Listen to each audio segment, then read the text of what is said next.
Et salut BG, avant tout sache que tu peux te galber avec mon livre en description, La généalogie de la galbe. Il explique les fondements de la galbe et de son créateur. Mystique, névrotique, métaphysique, philosophique, surromantique et ultrasexuel. Le chapitre 8, c'est une grosse partie.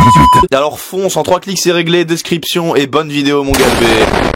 Bonjour à tous mes galbés, analyse de la modernité. Et on a bien de la chance aujourd'hui, notre époque regorge d'imagination parfois superflue, n'est-ce pas? Mais qui a le chic d'insuffler une intarissable dose d'inspiration dans l'esprit des gens galbés pour qu'en conversant, ils convertissent en drôleries légères et agréables de vaines spéculations psychosexualisantes. You know what I mean? Bon alors à travers cette vidéo, on va découvrir des catégories érotiques tellement complexes que si aujourd'hui on crée le métier de conseiller d'orientation sexuelle, il serait promis un bel avenir. Il serait pas plus ridicule que les happiness managers.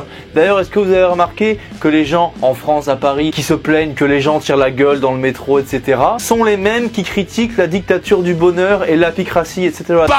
Enfin bref, donc c'est hors sujet, alors revenons à nos moutons érotiques. Donc avant ça, petite mise au point historique. Il y a quelques années, quelques décennies, les choses étaient plus simples sexuellement. Vos grands-parents, qu'est-ce qu'ils disaient? Soit t'es normal, soit t'es pédé, soit t'es un peu des deux. C'est-à-dire que t'aimes les femmes, et d'ailleurs ton style c'est les burnes aux yeux verts. Et niveau identité, t'étais un homme ou t'étais une femme. C'est-à-dire un mâle burné ou une femelle meulée. Un peu comme chez les mammifères dont le post-modernisme progressiste semble vouloir nous émanciper. Parce que pour aller plus loin, la toute nouvelle et dernière fantaisie transhumanisto-postmoderno-sexualo-chirurgicale, ça s'appelle la nullification. Donc le but de cette dernière et nouvelle fantaisie est de nous rendre aussi couillus que Ken de Barbie, ok? En nous ratiboisant totalement. Alors je vais pas vous montrer d'image, mais en gros imaginez un insécateur à 6 grammes dans le sang qui tente une circoncision dans le noir. Et tu vois à peu près ce que ça donne sur un mec qui aurait déjà un micro-pen. Plus rien, c'est super. Ça peut se faire sur le pence ou sur les boobs pour les meufs, sauf que là les Barbie après il y aura plus personne qui voudra jouer avec et ça peut-être faudrait leur dire avant de le faire parce que quand on voit ce que ça donne on a plutôt l'impression de voir des évadés du film Hostel ou de je ne sais quel truc de tortionnaire. Enfin bref, trêve de Barbie, l'affaire est close. Barbie.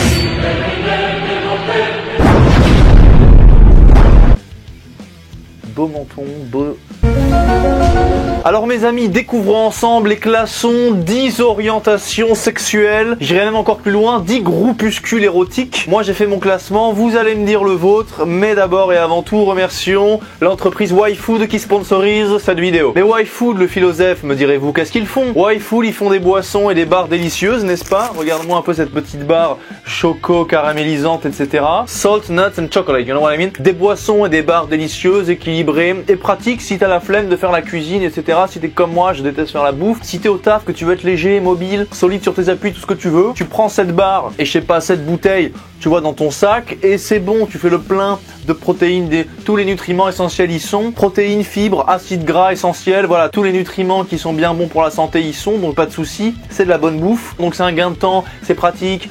T'économises de la thune, tout va bien. T'as ton repas dans ta poche, t'as à boire et à manger. Donc découvrez notamment les bundles café et noisettes et aussi découvrez les barres nappées de chocolat au goût varié, caramel, noix, noisette, noix de coco, chocolat blanc, enfin bref. Donc regardez en description, offre promo avec le code philosophe-youtube. Je mets tous les liens en description, le lien de leur site et le code. Allez voir ce qu'ils font et regardez un petit peu. Regardez un peu là, regardez là comment c'est bon là. Ah le chocolat. C'est pas du toc. Alors, regardez un peu les boissons, on va en boire ensemble. Voilà, le bruit toujours. Ça c'est le Bundles, goût chocolat. Donc tous les liens sont en description. Merci à YFood, on reprend la vidéo, mais BG galbé. Alors tout en bas du classement mes amis, en number 10 on a les aromantiques, donc qui ne peut pas tomber amoureux. Donc ça c'est pas une spécificité, pour moi c'est une lacune. Ta sexualité est lacunaire. Ou alors des fois c'est quand on se ment à soi-même, genre ouais non mais moi de toute façon je suis trop blasé, je pourrais plus avoir de sentiments. Et le lendemain tu rencontres un missile, tu t'inscris à l'armée de l'air et tu deviens tirailleur, parce que je veux dire en attendant la 3ème guerre mondiale. Voilà. En tout cas bon moi je suis ouvert d'esprit, je vous respecte, mais si vous êtes aromantique c'est triste, mais vous pouvez vous guérir. Ma théorie c'est le surromantisme, c'est-à-dire les sentiments turbo-compulsifs quoi. Je veux dire c'est tout un truc que vous connaissez pas, vous instruire. Regardez ma jawline. Alors là je lis ses besoins peuvent être satisfaits d'une façon platonique. Donc là il y a un contresens. La romantique c'est pas platonique. L'amour platonique c'est quand tu vas pas coucher avec la personne mais qu'il y a quand même des sentiments. La romantique c'est qu'il n'y a pas de sentiments, donc c'est un contresens total. Donc la romantisme c'est pas terrible parce que ça limite les choses comme les animaux, rapport sexuel quoi, donc voilà. Mais il y a pire encore parce que eux ils peuvent au moins coucher avec des gens. Donc en numéro 9, mais j'aurais dû le mettre en numéro 11 parce que le romantisme est en numéro 10 et que c'est censé être par ordre décroissant. La sexualité. Ne ressent pas d'attirance sexuelle pour autrui. C'est une défaite. C'est trop nul. C'est nul. Voilà, c'est juste, il n'y a rien à dire. Imagine, t'organises une soirée d'Orcel, chacun a sa spécificité. Elle aime le gangbang, lui c'est le fétichiste chelou, l'autre son truc c'est le BDSM, elle c'est une grosse soumise, là-bas t'as le ladyboy puppy player, là-bas encore une actrice porno, que sais-je encore. Et là toi t'arrives et on te demande c'est quoi ta spécificité, c'est quoi ta légitimité pour être ici, et tu dis je suis asexuel, et t'oses dire c'est une sexualité comme les autres alors que t'es le seul pélo qui va rien faire du tout ce soir. T'es quoi, t'es asexuel? Pardon? Je connais même pas le... C'est un mot, y a rien derrière. Je veux dire, t'es asexuel, quelle est ta légitimité? T'es un feignant.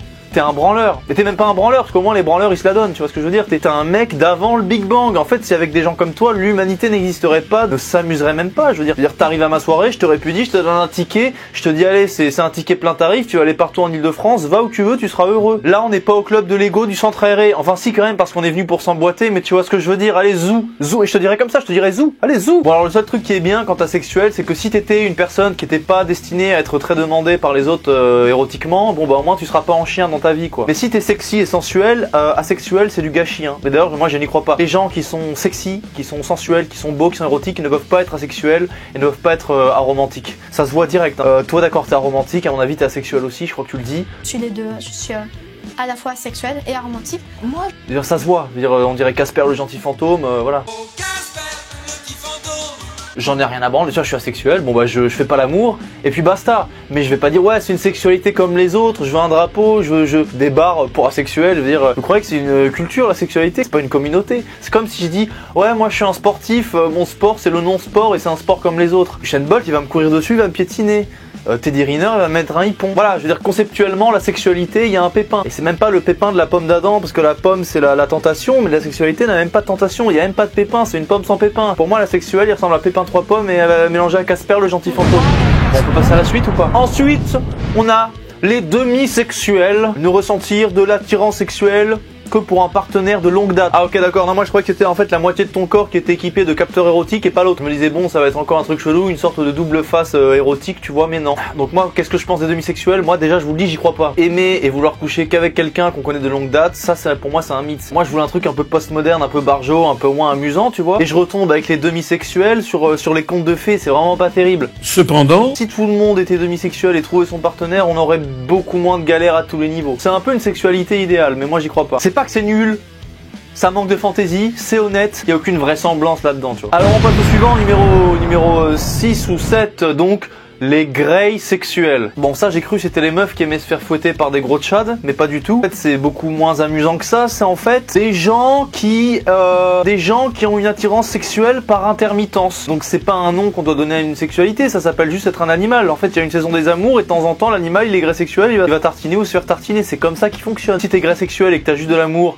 au printemps, peut-être que tu devrais aller vivre quelque part dans la nature. Mon chat par exemple il est grey sexuel, enfin même pas, il est châtré. Je veux dire, mais moi ça me fout en je veux dire, est-ce qu'on est sérieux d'inventer des noms pour des trucs aussi inutiles? Et le mec il a un drapeau, il dit il est grey sexuel, j'ai envie de coucher mais que de temps en temps. Mais t'es juste un mec, t'es juste un vieux quoi, un mec qui a pas beaucoup de libido, c'est nul. En fait j'aurais dû le mettre en dernier, j'aurais dû le mettre en 12ème sur mon classement des 10. Pourquoi inventer des noms pour des catégories comme ça? Ouais je suis entre la sexualité et la sexualité. C'est quoi ce truc? C'est pas une orientation, c'est juste, c'est comme en bouffe les flexitariens, c'est ouais je suis herbivore mais je mange quand même un peu de viande. Voilà, arrête de t'inventer une vie, c'est tout. C'est un omnivore random, c'est comme la Belgique. Ouais, c'est entre la France et la Hollande. Non, la Belgique elle n'existe pas, t'es français ou t'es hollandais. Les Belges c'est des français, c'est tout.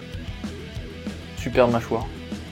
Alors, suivant mes amis, on a les litromantiques. Litromantique, lycanthropie, je me disais, on va partir sur quelque chose d'un délire un petit peu chelou. Le litromantique, il vit l'expérience d'un amour mais ne souhaite pas que ce sentiment soit réciproque.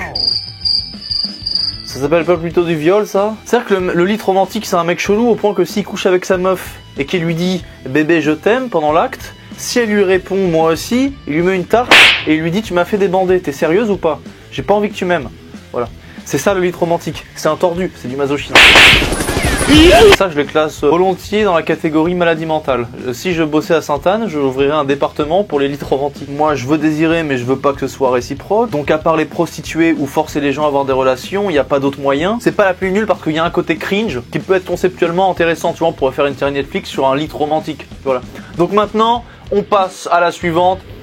Les pansexuels. Là, les pansexuels, mes amis, j'adore le mot, ça a de la gueule, tu vois, pan, ça veut dire tout, quoi, c'est le panthéisme, le pantalon, voilà, tout ça, quoi. Il y a un côté divin, tu vois, le pansexuel, il désire absolument tout. L'orgueil humain transposé en catégorie sexuelle. On aurait même pu l'appeler le Valhalla sexuel. Genre, tu vois Saturne au télescope, il peut te prendre l'envie soudaine d'aller choper l'anneau de Saturne et te le foutre sur le pénis en mode anneau vibrant. Tu pourras aussi enfin déglinguer des trous noirs sans te faire taxer de fétichiste. Tu pourras faire des partous dans un sauna avec des hippopotames, plus aucune limite. Tout est ouvert, tu vois, tu peux même devenir un héros de la nation le jour où Poutine essaie de lancer une star bomba sur la France. T'arrives et tu réceptionnes le truc dans tes fesses. Pansexuel, c'est la sexualité des dieux quelque part. Pourquoi Zeus il a fait Hercule? Parce qu'il est allé s'acoquiner avec une mortelle. C'était pas de sa race et il y allait quand même, le mec, il est pansexuel. Enfin, sa race des dieux. C'est QFD, Q, beaucoup de Q quand même. Bon, après, les pansexuels qui témoignent dans les vidéos, ils ont pas forcément assez d'allure. La représentation de la pansexualité, clairement, je pense qu'on peut dire qu'elle Mais oui, c'est clair.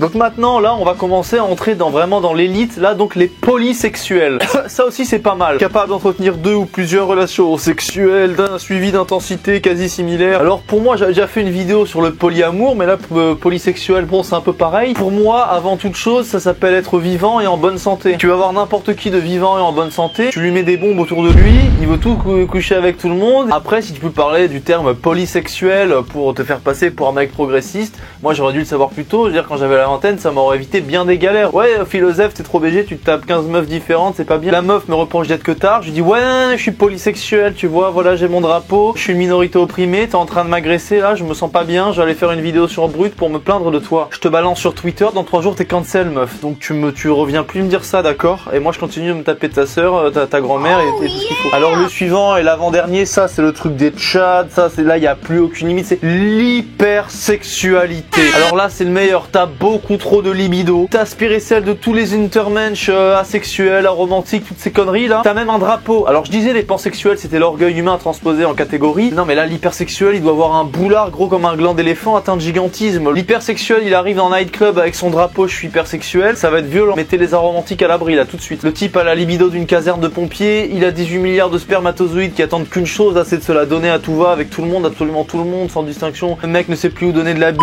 c'est le chat du sex game, tu vois, l'hypersexuel. Donc voilà mes amis, on aurait pu finir le classement, mais j'ai découvert un truc encore mieux, un truc ultime, roulement de tambour, le dernier, qui est la synthèse de tous les trucs les plus stylés, c'est les xénogenres. Bon là c'est plus une identité qu'une orientation, mais c'est pas grave, j'avais envie d'en parler. Le xénogenre, t'imagines un peu comment le nom fait peur. Même si t'es un acteur porno aguerri, ton producteur il te dit hey mec là tu vas te taper un xénogenre dans la prochaine vidéo, tu lui demandes de te ramener un alien pour faire des préliminaires avant et de t'habituer au cataclysme xénogenré qui va arriver par la suite. Le xénogenre ça va même plus loin que sa sexualité, c'est le fait de ne pas appartenir au genre humain. Ton sentiment détermine ta réalité. Là on a bravé toutes les limites de l'entendement, on a enjambé tous les hôpitaux psychiatriques, toutes les catégories conceptuelles, l'enfer, le paradis, on est au-delà de tout ça, plus rien n'existe. Même Lucie de Luc Besson là, à côté des xénogenres, c'est une cagole de Marseille dans un club échangiste. Xénogenre, j'ai cru que c'était une créature dans Star Wars. Alors mes amis, maintenant que je vous ai expliqué tout ça, réfléchissez bien. Est-ce que vous préférez continuer de vivre votre vie d'asexuel demi-aromantique ou devenir avec moi une créature que Lovecraft en personne n'aurait pas même imaginé? Une bête sexuelle semi-divine, la méga évolution de testicules, pénissage, chibractor et bitraillette, l'hyper-xéno-pansexuel, avec des tubs atomiques qui repoussent à chaque déglingage, avec la puissance sexuelle de Chronos, dès que tu craches dans un mouchoir, tu fécondes un Stormtrooper, tu craches dans un brownie, tu fécondes James Brownie. Mes amis, voilà, j'ai un nouvel objectif de vie. Je vais inventer de nouvelles catégories psychosexuelles, conceptuelles et les accoupler au ciel platonicien, essayer d'en faire quelque chose de sublime. Alors venez avec moi, on va bien s'amuser. Et une dernière chose, dépêchez-vous de vous marier, de faire 2 enfants, cassez pas les couilles.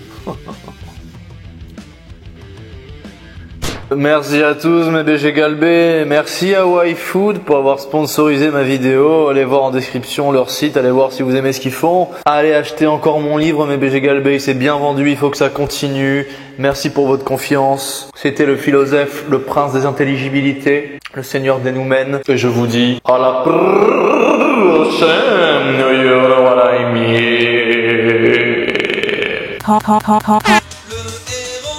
Romantique.